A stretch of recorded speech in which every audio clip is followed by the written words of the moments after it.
তাল দিয়ে তো অনেকেই অনেক ধরনের পিঠা বানিয়ে খেয়েছেন। আজকে না হয় আমার এই তাল পাকন পিঠাটা ট্রাই করবেন। আর এই পিঠা দিয়ে একটা পরিশ্রম দিয়ে কিন্তু আপনারা ৩ ধরনের পিঠার স্বাদ পাবেন।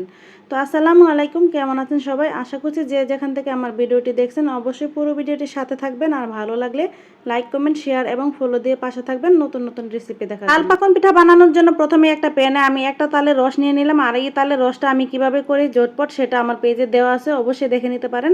তো তালের রসটা দেওয়ার পর এখানে আমি কিন্তু হাফ কাপের চেয়েও কম আমি চিনি দিয়ে নিয়েছি। আর সামান্য লবণ দিয়ে নিয়ে আমি তালটাকে কিছুক্ষণ জাল করে নিলাম।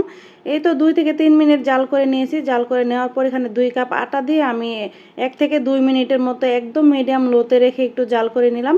তো জাল করা হয়ে গেলে আমার এখানে যে আটাগুলি দিয়েছি সেই আটাটার একটা ডো বানিয়ে নিব। তো এই কাজটা কিন্তু একটু গরম অবস্থায় করতে হবে। তো আমি একটা স্প্যাচুলারের সাহায্যে কিন্তু আমি নেড়েচেড়ে মিশিয়ে নিচ্ছিলাম।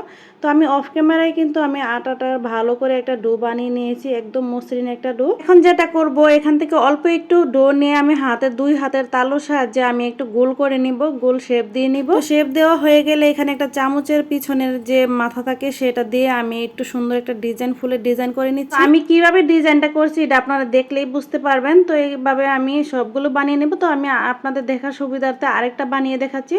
তো আমি আরেকটু ডো নিয়ে আমি 2 হাতের তালু দিয়ে একটু মিশিয়ে নিব। তো এখানে আপনারা একটু হাতের মধ্যে তেল নিয়ে নিতে পারেন, তাহলে আটাটা হাতে লেগে যাবে না, যেহেতু আটাটা একটু নরম থাকে। এখন আমি আরেকটা ডিজাইন বানিয়ে দেখাচ্ছি। তো আমি ফুলটা বানিয়ে যে ফুলের মাথা দিয়ে 2 হাত দিয়ে চাপ দিয়ে একটা কোনা তুলে যে চামচের পিছন দিয়ে একটু মাঝখান দিয়ে এঁকে দিলে কিন্তু সুন্দর আরেকটা ডিজাইন হয়ে যাবে। তো আমি এইভাবে কিন্তু অনেক ধরনের ডিজাইন বানিয়ে নিব। তো আপনাদের হাতের কাছে যদি এরকম পিঠার সাজ থাকে তো সেই সাজের মধ্যে দিয়েও কিন্তু পিঠাগুলো বানিয়ে নিতে পারেন।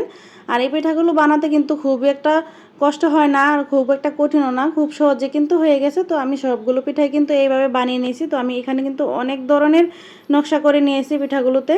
তো এগুলো কিন্তু ঝটপটেই হয়ে গেছে। তো চাইলে কিন্তু আপনারা এইভাবে বানিয়ে নিতে পারেন, হাত দিয়ে কিন্তু সুন্দর ডিজাইন করে নিতে পারেন। তো এদিকে কিন্তু আমি একটা প্যান বসিয়ে প্যানের মধ্যে তেল গরম করে নিয়েছি। তো তেলের মধ্যে কিন্তু আমি পিঠাগুলো এক এক করে সবগুলো দিয়ে আমি চুলার তাপটা মাঝারি আছে রেখেছি। এখন আমি সবগুলো পিঠাই আমি সুন্দর করে ভেজে নেব। তো 4 থেকে 5 মিনিট সময় নিয়ে ভাজলেই কিন্তু সবগুলো পিঠা সুন্দরভাবে ভাজা হয়ে যাবে। তো আমি একটু পর পরে কিন্তু উল্টিয়ে দিচ্ছিলাম, এক পাশ হয়ে গেছে আরেক পাশ কিন্তু আমি উল্টিয়ে দিয়ে এইভাবে ভেজে নেব। তো সবগুলো পিঠাই কিন্তু আমার ভাজা হয়ে গেছে। তো সুন্দর একটা কালার চলে আসছে। তো খুব বেশি সময় কিন্তু লাগেনি, 3 থেকে 4 মিনিট বা 4 থেকে 5 মিনিট এরকম ভাজলে কিন্তু হয়ে যাবে। তো আমি সবগুলো পিঠাই কিন্তু নামিয়ে নিব। তো সেমভাবেই কিন্তু আমি বাকি পিঠাগুলো ভেজে নেব অফ ক্যামেরায়। তো সেগুলো আর দেখালাম না। তো এখন আমি যেটা করব, এখানে অন্যদিকে আমি একটা প্যান বসিয়ে প্যানের মধ্যে আমি এখানে হাফ কাপ চিনি দিয়ে নিব। তো হাফ কাপের মধ্যে 1 কাপ পানি দিয়ে দিব, তারপর 2টা এলাচ দিয়ে দিব একটু সুন্দর একটা ফ্লেভার আসার জন্য। তো এটা আমি একটু জাল করে নেব। তো এখন কিন্তু চাইলে এই চিনি শিরার মধ্যেও দিয়ে খেতে পারেন, আবার কিন্তু এমনি ভাজাটাও খেতে পারেন।